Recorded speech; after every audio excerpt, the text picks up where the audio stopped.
It's Rusty Diamond, motherfucker. All right, we're here with my guest, Justin. And I've talked to Justin for 3 minutes, I think, maybe four. I think it was 4 minutes. It's probably I less than that. yeah.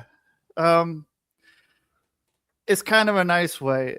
Sometimes I end up talking for a bit, but it used to be when I did this, I wouldn't even do a short interview like that. I would just go, and not everyone was a home run.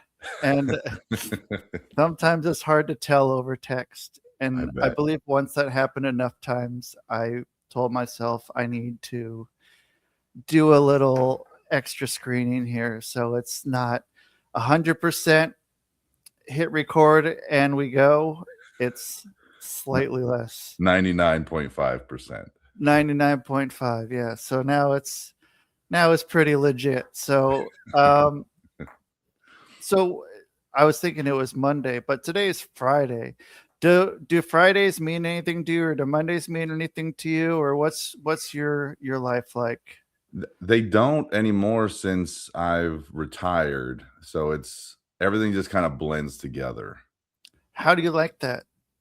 Being retired, oh, it's great. Yeah. Like the amount of stress I didn't realize I was carrying around with me on a daily basis is gone.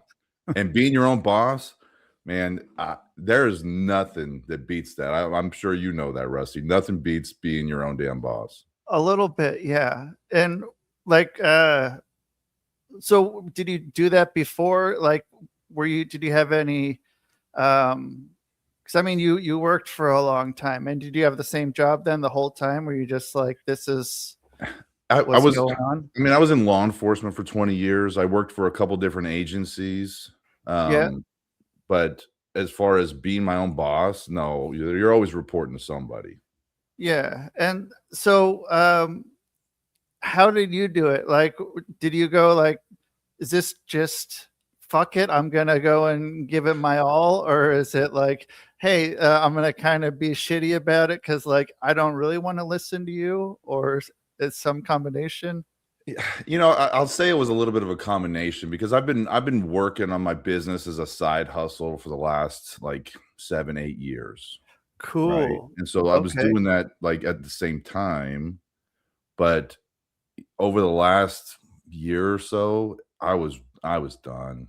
You were checked out Yeah, because you were focused on your business. I definitely felt checked out. And some of it had to do with my boss was just a jerk. So that was a factor. Was he a new one? Was he a new boss that came in? Or was it someone that you came up with? Well, so I transferred to a new agency, and Yeah. and so at the end of my career, I worked there for about 4 years, and so he was already the chief of police when I got there. So I didn't know him before this. Did anyone give you a heads up when you came into there? Oh yeah, they did. They Okay. I got a lot of heads ups, and Yeah.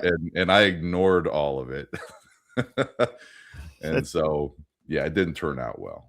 okay. And so you were thinking about your other job for 3 years before this guy came on.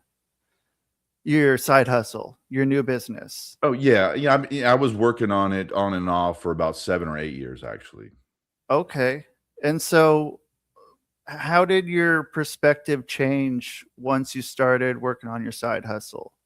How did, like, for life, I guess, life or your career, I maybe be the better way. So I'll say that the biggest shift for me about midway in my career was kind of removing my identity from the career. 'Cause I think there's a lot of people that get stuck in this where I am this, I am a doctor, I am a lawyer, I'm a police officer, and you're not that. That's what you do. Right. And And so it's you got to separate that. yeah, how'd you do that? Um, well, it was kind of forced upon me, actually. So one of the earlier agencies I worked for, I was accused of insubordination. and I was forced to leave that agency. Whoa. And so it was kind of stripped from me.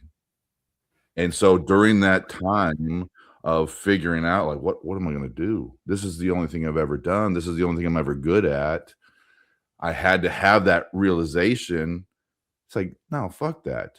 With the skill set that I've built, I can do whatever the hell I want. Yeah. And so then was it just like, okay, very freeing? And then you just sort of, the more you thought about it, the more like, oh yeah, well, I have the skill set. I'm going to use it.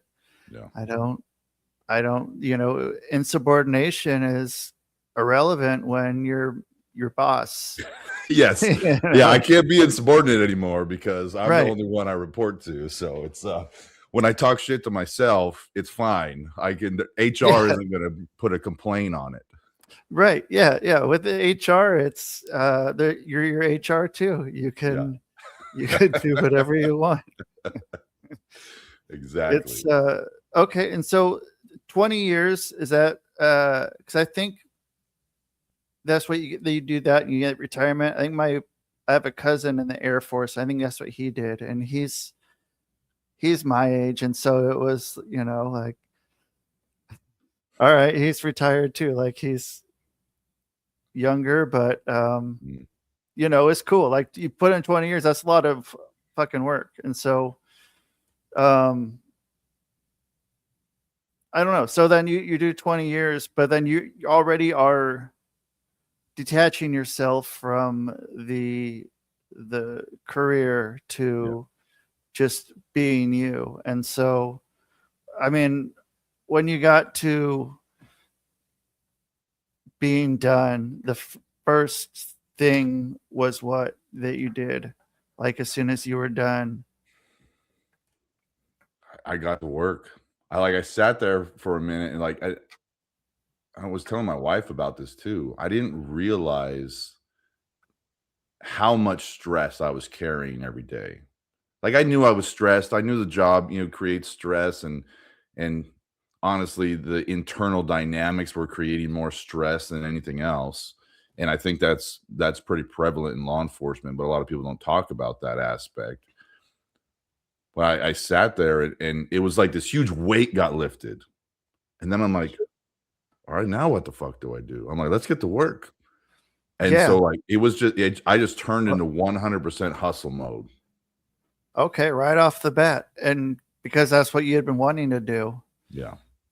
Um, so okay, so one thing you said was about you got you had that weight lifted from you where everything isn't all going. And I Yeah. mean, um, that's a lot of, fight or flight, like, pretty much all the time. And I was, talking about this, like, when, there's interactions of any sort when people are in fight or flight mode. And I think then, in those situations that you were in, they were probably fairly intense sometimes. And, those people are in fight or flight mode, and it's just, a bunch of people in fight or flight mode at once. And like, Mhm. I don't think people talk about that, because then it's, they expect everybody to have cool heads. And that doesn't happen. You can't take in new information when you're in fight or flight mode. All you can do is outrun the fucking lion that's chasing after you. Yeah. And I yeah, think that's a it's great way to describe it. I think that's great, right? Because everyone gets it. Yeah, and the officers get it. People are stressed out when they get pulled over, they're interacting with the police. Yeah, it's a stressful situation, but it's also stressful on the officer's side because they don't yeah, know who you are.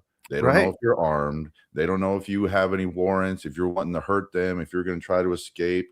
So you nailed it. It's Yeah, fight or flight on both sides yeah. of that interaction. And And sometimes it leads to some crazy outcomes. yeah, and I mean, um both of them are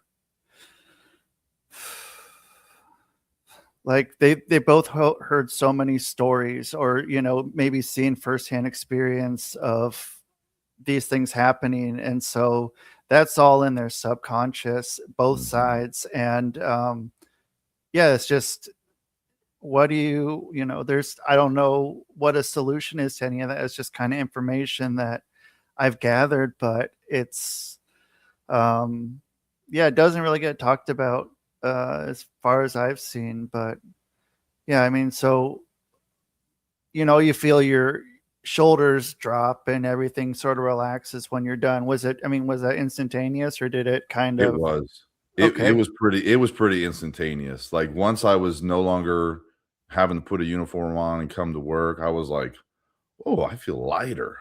I feel why do I have more energy? Why am I man, this is great."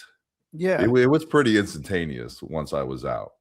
Did you change your wardrobe at all from what you're Um, wearing? Uh, no, I mean, I wear a lot of suits when I do events, when I do speaking engagements, when I do training, so I would say I wear that more often. okay. Um, all right. And so do you have just as many options for it as you did? Because I mean, I guess you had like one, maybe two um, different things. I mean, like when you put on all your gear and your uniform, you only have one. Or do you have one, or do you have multiples that you rotate through? Yeah, Are we've they got a like, few different uniforms because yeah, you gotta clean them. It's yeah. right? Yeah. And so they're all exactly the same though, or are Yeah, they? they're all the same. Now, you might have some different versions. They call them like Class A versions, Class B or C, depending on the agency. You might have a couple different versions, or you might have a polo shirt instead of the button up. So there are a couple different versions of uniforms you can wear. So did you kind of stick with that same um, thought process for what you have now, or have you done something different? Do you kind of have the same thing with a few variations, or I has? guess I guess I haven't thought about that, but I have a few suits, and I rotate between the suits that I wear, the shirts that go underneath. I don't wear ties when I do my Okay, events. I'm like, how's that feel? oh, it's great. I'm like, I'm my own boss. No one's gonna tell me to wear a tie. I'm fine not wearing a tie. And it's a little bit more casual, right? Like, I like having, open conversations when I do my workshops and having some interactive. If I put on a tie and I'm getting all stuffy, it's almost like this barrier in between me and the audience. I'm like, they don't need that. I can unbutton my collar. Interesting. Okay, I like that. And top button then. No, no, I don't need a top button. I got Oh, that one. That one gets to be open. okay. So you got no button up here on the neck, and then at the top button's open. That's a pretty good deal. Like that's something totally different. Yeah, exactly. And so yeah, I mean, and that's got to be nice. Like, yeah, wearing something that's,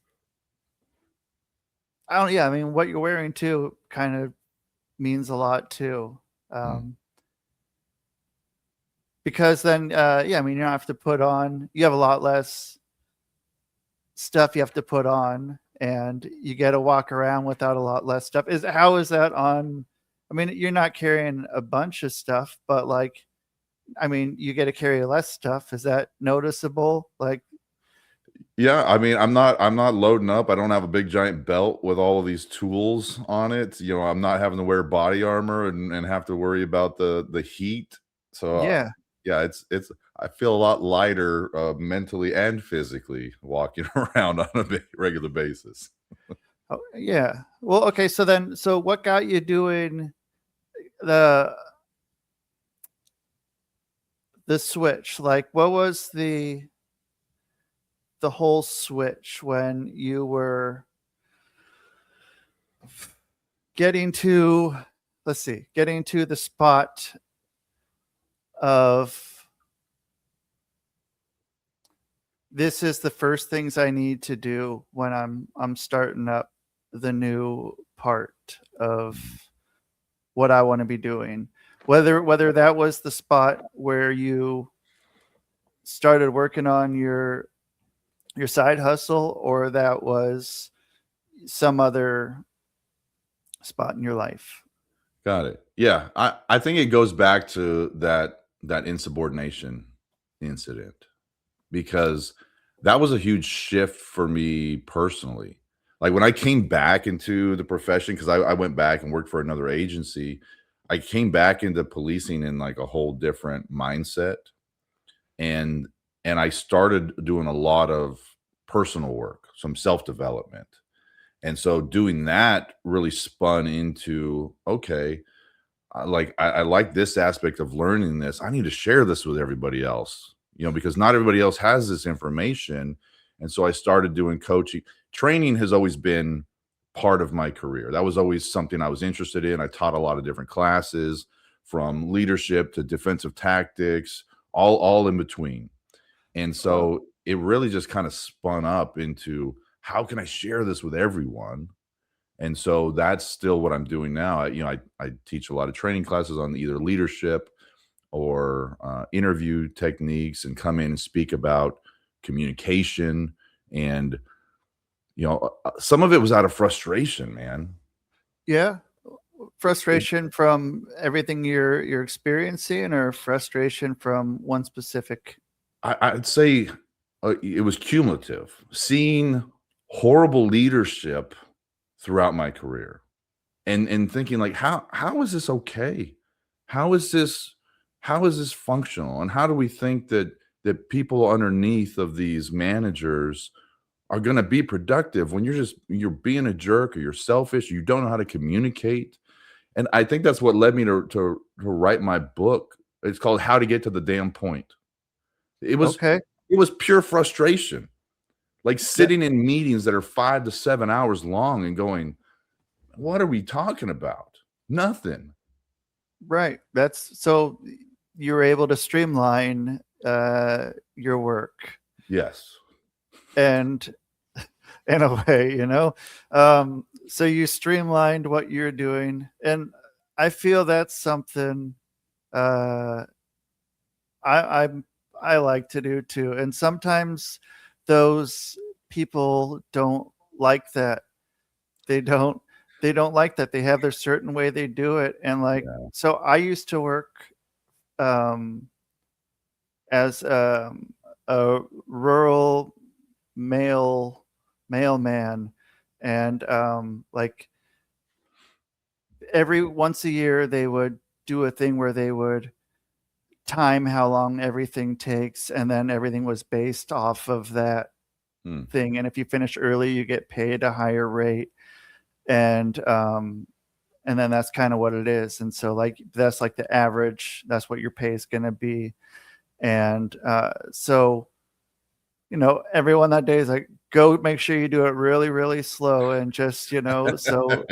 And it's like, well, why are we doing this? Like, this is like, if we can do it faster, I mean, then you do it faster those other days, but then like when you're setting it up, it's that. And then I worked security, which is a teeny tiny bit like what you were doing, but that one, I felt like the people that were getting promoted were the people that were um, telling on other people, Mm. and that I felt like that's what was getting rewarded with that. Um, and those are the people that ended up being in charge. And then yeah, they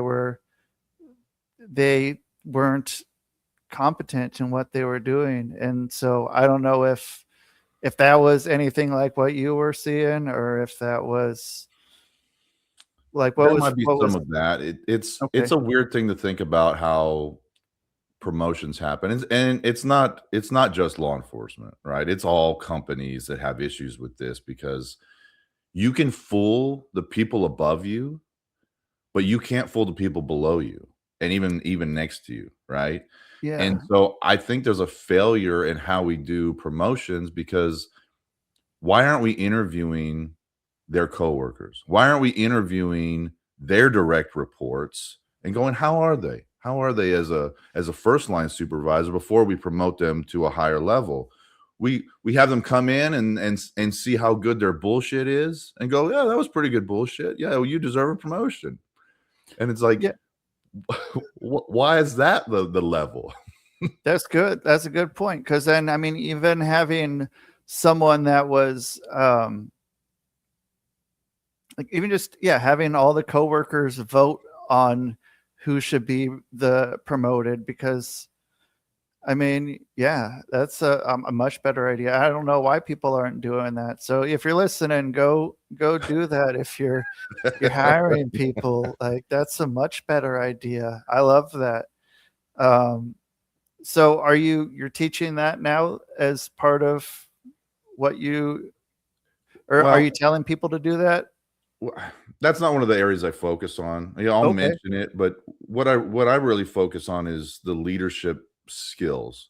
And I hate when people talk about leadership as a concept, right? It's like, we need this. Like, they talk about it in this abstract way to where it's like, how do we implement it? Like, give us the actual tactical tools. I was talking to this guy from Germany a couple of weeks ago, and he hit the nail on the head. We're just having a conversation back and forth about leadership. And he brought up this great analogy. He's like, yeah, it's like you go to these leadership trainings and it's like they're teaching you the history of a screwdriver, who created the screwdriver, and how it's impacted mankind, but no one teaches you how to use the damn screwdriver. Right. And I said, that's beautiful. I'm going to steal that from you. I actually wrote an article about it on LinkedIn, but I'm like, it's so accurate. We talk in these concepts. You need to communicate better. You need to inspire people. You need to motivate people. And then it's like, yeah, I agree with all of that. But how do I do it?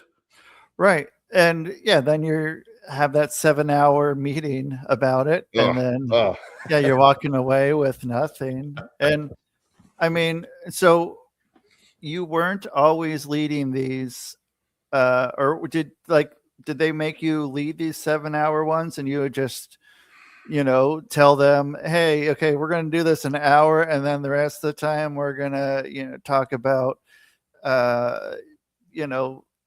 football or something. No. I don't fucking. So these long and I talk about it in the book. There's a story in there called the 7-hour command staff meeting, and we would have these meetings on a monthly basis. Whoa! Like, I'm telling you, 5 to 7 hours every month, and I would sit there, and I think I wrote most of my book in my head in those meetings.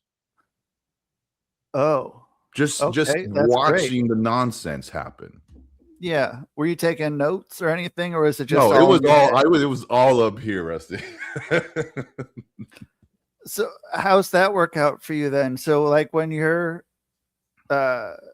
getting your ideas out, were you going right into, I'm writing a book, and just start fucking typing it on your computer, or were you taking notes with a pen and paper, or were you using a stone and chisel?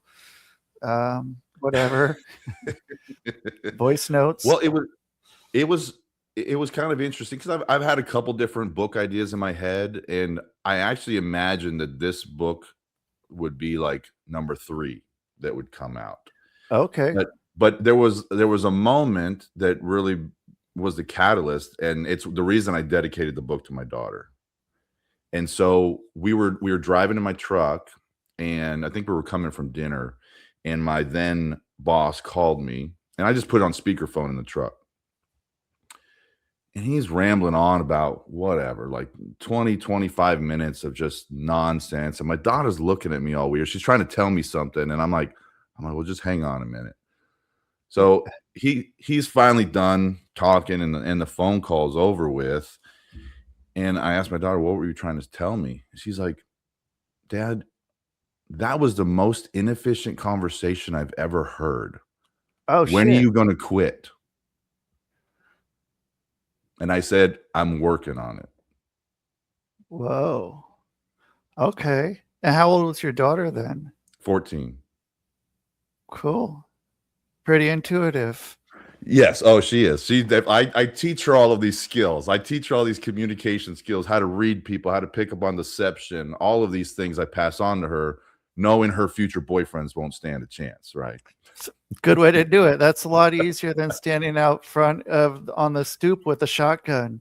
Yeah. Is I've had people giving say, her they're like, the "Oh, all the boys are gonna be scared of you." I'm like, "I don't care if they're scared of me. I want them to be scared of her." yeah, give her all that. And then, like she's gonna have a jump start on everyone for Mm. bettering herself. And most people don't get there ever. Yeah. And so some people get there later in life. It's all as long as it's moving forward somehow. But yeah, some people don't ever have to do it. Yeah. Absolutely.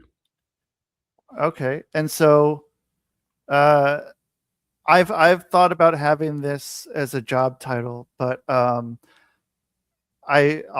give this one to you, but an inefficiency consultant. I love it. I And love it. yeah, and I feel like I'm pretty good at that, like, too. Like, it's a good thing to be able to do that, because it's so easy to get stuck in your ways, and I'm just as guilty of it too. I like to be wrong. I like to have it be like, oh, there is a different way to do this. I used Windows Movie Maker until like fucking 2015, 2017 or something like that. And I don't think people knew it was still on the computer then when I was using it. And it was just, I knew how to make it. I knew how to use it. And then it's like, okay, well now like I can do a prompt in 15 seconds, and it's going to give me what I spent 2.5 weeks on, and probably better than what I had. But yeah, sometimes there's a much easier way to do things, and like if I would have just stuck with that, I wouldn't be able to make a video in 15 seconds when it would take me 2 weeks. And that's inefficient. There's Yeah. a better way to do things. Yeah, and I think that's an issue too, is you get people in these leadership positions that don't like it when their team brings up processes that are broken, inefficient. They take it as a challenge, like, "Well, why are you questioning my authority?" Right. And I made it a point whenever I took over a new team, I'd explain this to them. I said, "Hey guys, I'm giving you permission to correct me when I say something wrong, if I miss something, because this is a team effort. I don't know Yeah. everything. You guys are Right. I'm gonna learn stuff from you." So, Exactly. but we have to give them that permission because some people aren't comfortable bringing up those issues to the boss. Now, me, I was Right. really comfortable bringing it up to the boss, maybe Me too too. comfortable, Yeah. which I got which led to some friction. Yeah, I got fired a lot for that.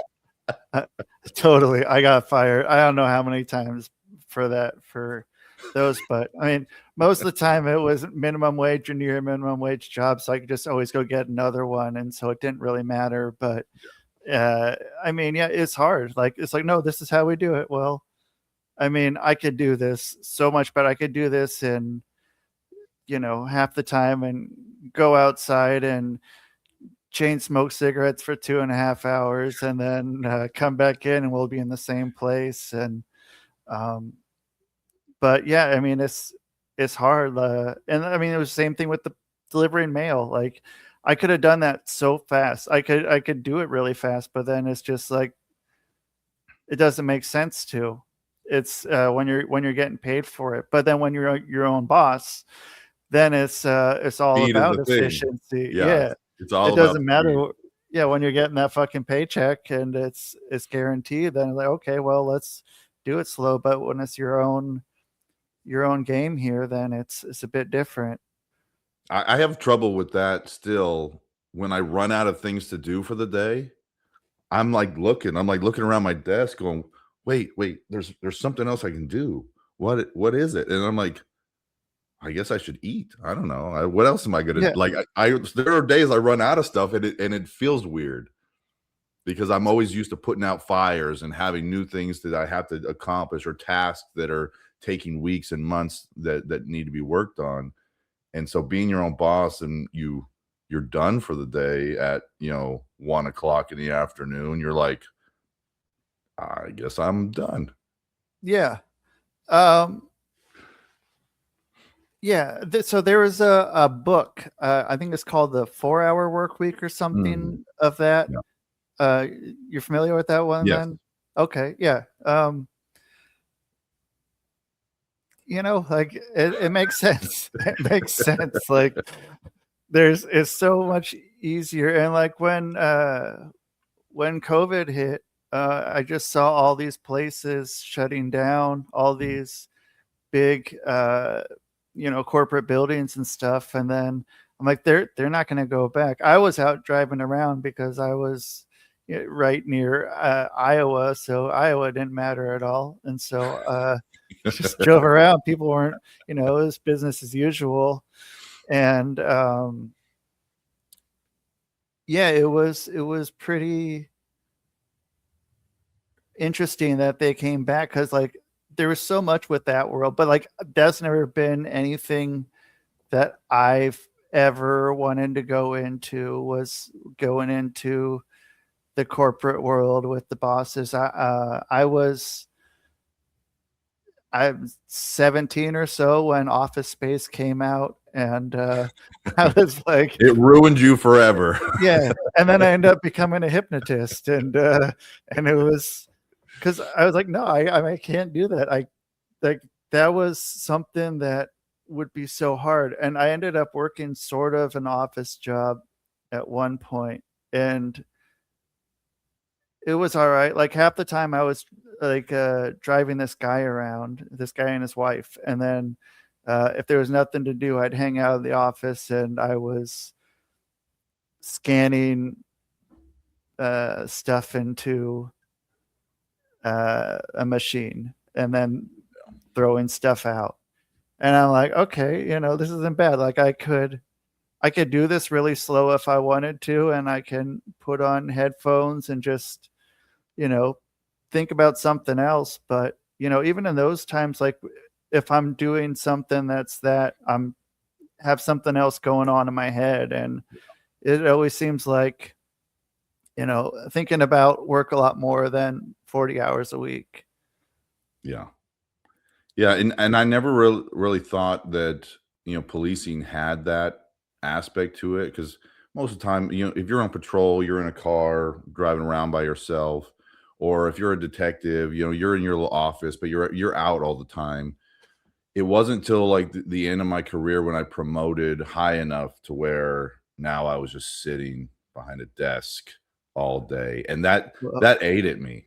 yeah, I I bet. wasn't I wasn't used to that, and I'm like, what do I do? Like, and I'd try to train and create some different programs and be out, but I would run out of stuff to do sometimes. Yeah. And I mean, was that a big part of the time, like when you got to starting to think about your side hustle? Was it around that Absolutely. time? Absolutely. Yeah. And I mean, yeah, it's hard. Like it gets I got depressed as shit after that. Like when I had that with after doing physical jobs, doing wrestling and all that shit, and then and driving a truck and delivering flooring, and then yeah, I step in a hole, and all that's fucking done, and I'm sitting on a fucking couch with my leg up in the air, and it's like, okay, well, and then I got fucking depressed as shit. But then that's also how I became a hypnotist. Yeah. And so But I men don't men know. need purpose. Like, we're Yeah, different than women, right? Like, we have to have some type of purpose. Like, why are we getting up every day? Like, right. what are we contributing to the rest of the world?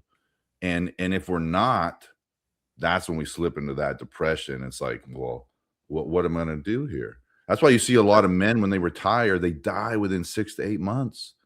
Yeah, The stats are ridiculous. Like, men retire and then just die. It's like, "Oh, no, no, no, right, let's not do that. Let's right. have a purpose outside of this so that we can continue to live and continue to contribute and continue to feel useful." Yeah, I mean, that's crazy. That's a crazy statistic, and it's like that's maybe why I don't know. Like That'd be hard working towards fucking retirement. My dad was 64, and he died. Like he was like 1 year away from retiring, and like never got to live a day of that. Yeah. And that sucks. You work all that time, and then it's like, well, okay, now I'm dead. Yeah. Now what do So I do? yeah, now what do I do? Yeah. And so I mean, yeah, you haven't got to the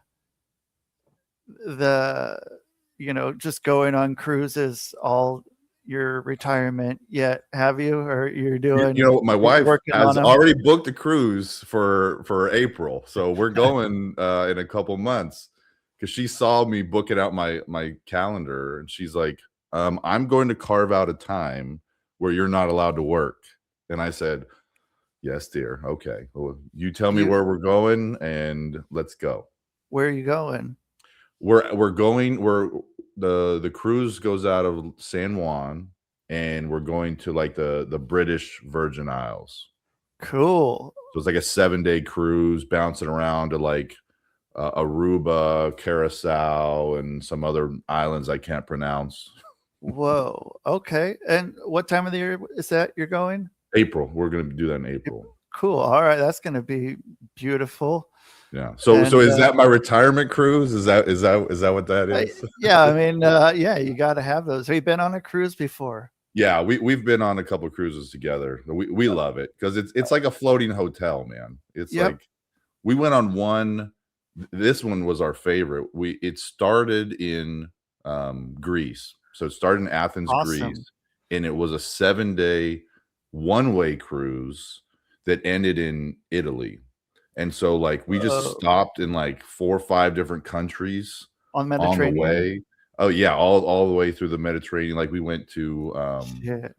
uh like Qatar and Split, Croatia, um a few of the Greek Isles that we ended Wow. up in, and what we did was we kind of bookend the cruise. Like we flitted around Europe beforehand. Like we were in Germany, then we went to Greece, then afterwards we went after we got off the boat, we went up to like Venice. We took a train to Venice. And so Whoa. like I was like the one-way cruise was great because then you're not circling back and going to the same spot. And we just flew home from Venice. And so that was a pretty cool trip. Cool. How long ago was that? That was 2 years ago. Okay. Yeah. And so, what do you do when you're on the beach? On the beach. I mean, my wife's not big on the beach. Like if we're going to go, like I'm going to go in the water because like Okay. I grew up on the West Coast, Yep. and so we were in the ocean every day. And I know it's cold out there, like the water's like 55, 57, but like as kids, we didn't give a damn. Where'd you We're grow like up? in near LA, Long Beach area. Okay. And Cool. so we'd be in Huntington Beach, the water's freezing. We didn't know any better. We dive headfirst in it, hyperventilate for a minute, and then Yeah. go, okay, now let's start boogie boarding, right? Yeah. Yeah. That sounds all right.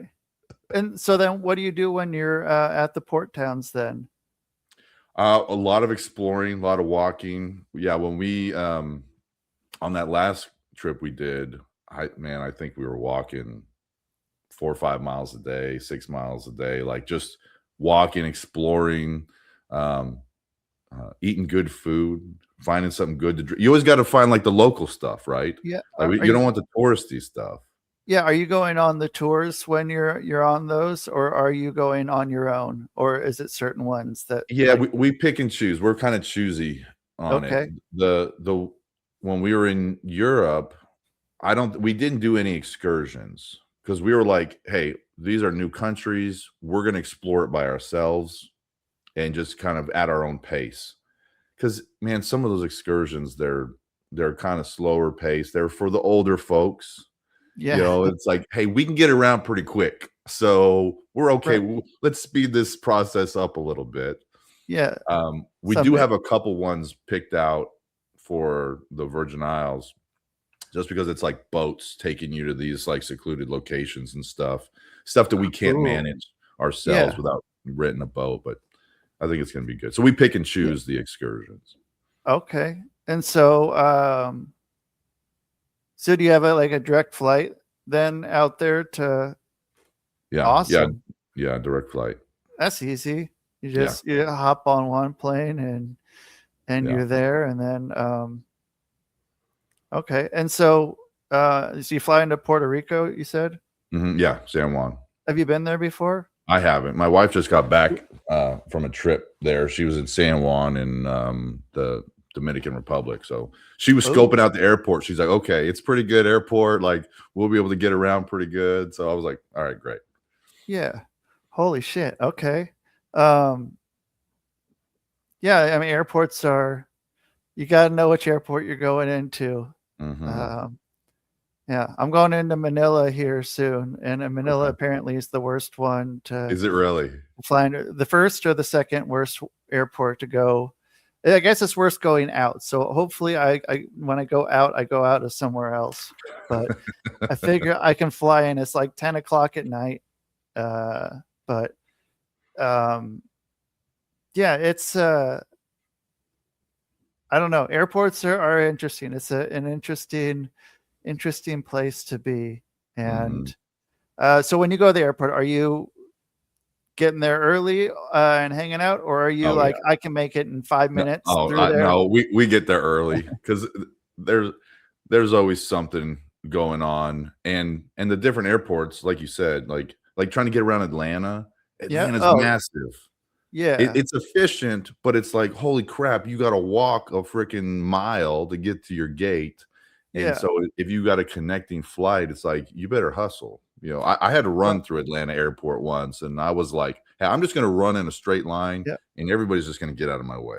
I had to do the same thing in Atlanta last time I was going through there, and I can't run like I used to. It's but yeah, I mean, I was trying because then they have the you run and then is that the one they have the shuttles outside that you have to go Yeah, through? the little trams that you gotta go to Yeah. the different terminals, yeah. Yeah, I had to go to a different terminal, and I was like, "Okay, I can do this if I hustle." And yeah, then I got on there and got into my middle seat in between two people, and I'm like, "Here I am." But yeah, that's something I'm gonna try not to do anymore. Middle seats. It's hard though. If you go with someone, you know, One I'm of you not is gonna. getting the middle seat. Yeah, one of you is getting the middle seat, and Yeah. it's probably gonna be me. And so like I sat in the middle seat a lot, and My no, I'm wife kind doesn't of even wanna sit next to me on a plane. She's like, "You go sit somewhere else." great. She's like, because I'm not a small man. I'm 6'3", 240. I take up a Okay, lot of room, and yeah, she's like, "It's not nice sitting next to you." She's like, "You take up too much space." She's like, "You go sit next to some strangers and let me have my space." yeah. I've done that on those flights too, and it's not bad. And it's like you can go up and say hi every once in a while, and then you go back and you know put my headphones on and just get watch the airplane go on the screen or something for a while. And uh yeah, I don't know that part. Do you ever heard the term people raw dog flights, which is a weird term to call it, where they just sit there and they Nothing, have nothing with them, and they're just yeah, like, "Whatever." yeah, I can't do that. I need my headset. If I'm not listening to music, I'll watch a movie or something like that. So yeah. I can't raw dog flights. No, I can't either. I saw that and it's just it's amazing. But then I wonder what those people do the rest of the time, like how they're able to train themselves to be able to do that, or it's just something they're I'm born sure they're with. having a great conversation in their own head. Like they've got something going on up there that's really important. Yeah. I've got too many tabs open all the time. I kind of need a little bit of a distraction, some music. The only time I will completely go silent is like after I do like a training or a speaking event. I'll drive home in silence. Okay. I won't even It, put the radio on. like, is it from like adrenaline or from So something I'm else? naturally an introvert. Okay. And no one Same. that ever meets me would guess that, right? but the only difference between introverts and extroverts is extroverts gain energy from being around other people and lose energy from being alone, and introverts are the opposite way. Like I lose energy from being around a lot of people, and I Yeah. gain energy from being alone. And so after I'm around a lot of people speaking all day long, I don't want to hear another word. I don't want to hear any, I just want to listen to the road noise, Yep. and it's just like a way to recharge my battery, and then I get home and I'm like, okay, I'm good. Yeah. And yeah, you have that whole time to unwind. You have that time just to yourself. And Mm-hmm. yeah.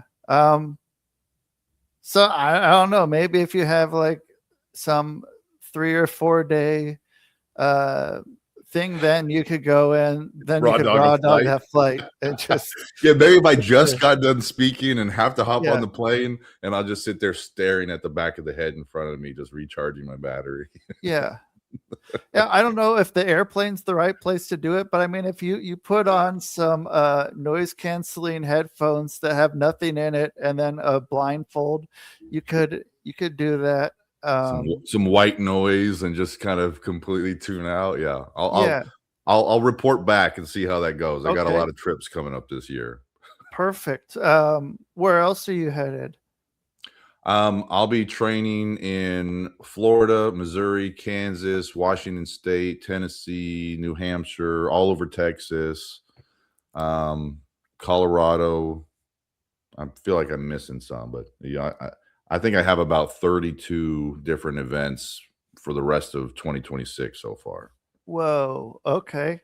So, are you flying on the same airline? I do a lot of Southwest. I get the Southwest How points, okay. right? How do you feel about that now? The Southwest So switching my the my seating. wife has tested it out more recently than I have, and she said they're still working out the kinks. She's like, bag space has been an issue, and so they're learning from their switch over to assigned seating. A- Okay. and she's A-list anyway because she travels more than I do, and so she's like, it's fine. I'm in the front of the plane. Her only complaint is that the people that are in the back of the plane stick their bag in the front of the plane Oh and then yeah. go sit in the back, and then it's like, well, now there's no room. So it creates this issue to where now people in the front of the plane have to put their bags behind them and think about getting off the plane when people are trying to pass in the aisle. It doesn't work. Yeah, I mean, that's somewhere that they could use somebody like you as an inefficiency Efficiency consultant. consultant. Yeah. Yeah, to get people on and off the plane in a certain way, because you don't have to fucking walk back to get your stuff, and then you have to, oh, excuse me, Yeah. and then get it, and like, oh yeah, I have to put my bag back here. And I mean, it's great in theory for the people in the back, but then it fucks everything else up for everybody Yeah, else. but people are selfish. People don't Right. think people think about they're the main character and they're the only ones that matter. People Yeah. drive the same way. I watch the human behavior, right? Like in my career, I have been a student of human behavior. And Sure. it's interesting to just see the patterns and see how predictable people are with their behaviors. Yeah. But then in certain situations, like on a plane or on the freeway, people only think about themselves. They never even like think about the people next to them. It's like Yeah. you're in my way. You're preventing me from getting to my destination a minute earlier. Okay, good job. Go Right. cause an accident somewhere up there. I'm going to back up. Yeah, and I mean, you're probably only going to see them one time in your life, and I think that's what a lot of it is too. Like, Yeah. you're done after that. There's no more. Well, I think this is the thing too, that most people don't speak up. And my wife gives me crap for this one because whenever sometimes it happens on a plane or maybe we're walking somewhere and someone's tailgating us while we're walking, I'll stop and I'll say something. I'm like, you look like you're in a hurry. And it gives them this realization moment of like, Whoa. I'm sorry, go ahead. And I'm like, no, you first. You look like you're in a hurry to go somewhere, and I'm not. And it's like this weird realization that they have, like, oh, I was being rude. Like people behind you on the plane that are trying to sprint out of the plane in front of you. It's like, where's the common sense in that? No, wait your turn. We're all getting off the damn plane. Right. But you Yeah. think you're in more of a hurry than I am to get the fuck off. It's like, what are we doing? Yeah. And so I'll say something. I have no issue saying something. Same. And it's got me in trouble a little bit. But it gives them a realization moment, doesn't it? Yeah. Well, and what you're saying isn't accusatory at all. It is, you're stating a fact and they're taking it as they will. Mm-hmm. You know, you're like, oh, you appear to be going fast. And that's, to me, that's the best way to do it. It's an assumption. You're putting it out there. You're not yelling at them like, hey, it's like, seems like you're in a hurry. They're like, oh crap, no, yeah, go ahead. Or maybe they're like, yeah, I am in a hurry, and like, okay, go. Yeah, just fucking get out of my way. Yeah, say I'm going by you right now. Okay, good. Like, just let me know if you really got to go. You go, but like, not. There's too many people that. Yeah, I had someone. It must have been on a Southwest flight, and I was coming from somewhere to Salt Lake City, and this guy, like, I was going to sit next to him because it was a seat that was an aisle seat, as opposed to I would have had to sit in a middle seat somewhere. It's like, I'm saving the seat. I'm like, dude, I'm 40-some years old, man. Like, we're not playing saving seats here, man. Like, I'm going to sit there. And he fucking got really upset. And I eventually let him have it, but I shouldn't have. But eventually, like, what you're going to do in the long term there is just kind of ridiculous. But some people are going to people like that. Yep. And most people won't point out that stuff to them. Right. Yeah. But that's why there's inefficiency consultants that will gladly tell you what the fuck you're doing wrong. Like, here's how you can fix it. Hopefully you can make your life a little better. So if people want to hopefully make their life a little bit better, how are they going to find you and contact you? Best way to find me is either on my website, which is justinwatherton.com. I'm on LinkedIn. I'm on Instagram. Those are the top two that I interact on. So and I'm easy to be found on there. Okay, and then they can find your book there as well. And yeah. The best direct link to the book, since the book isn't out yet, it actually launches the end of March.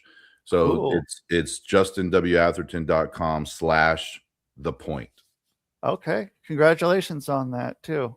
Oh yeah, thank you. I'm excited to finally like have it out. Like, I have my own copy, but I want it out for everyone else to get a copy. And that's going to raise your rate too, going around. So hopefully you can book him for some short-term events here now before that price goes up. So published author, Justin W. Atherton. So thanks a lot for being on. It was fun talking, and I hope you have a great rest of your day, and do whatever, man. Go fucking go back to work. Go back to work and stop. I will. I've got some other calls. I've got some other calls, other things I got to take care of. So, but no, I definitely appreciate the conversation, Rusty. Thank you, sir. You bet. Yeah, you have a great rest of your day. All right. Thanks. All right. Justin W. Atherton, everyone, check him out where he said he is. Check me out, rustydiamond.net, hypnosisisgreat.com. If you want some clothes and accessories for your action figures, you can go to worldclasscustoms.com. You want my books and shit, they're on my website. Any one of those. And that is the show, man. Boom.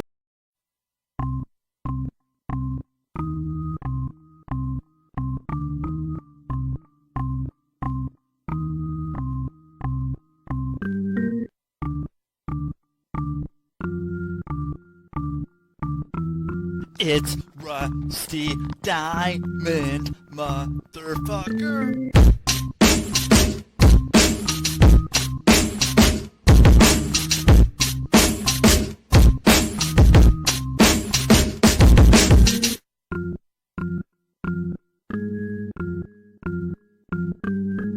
It's Rusty Diamond, motherfucker.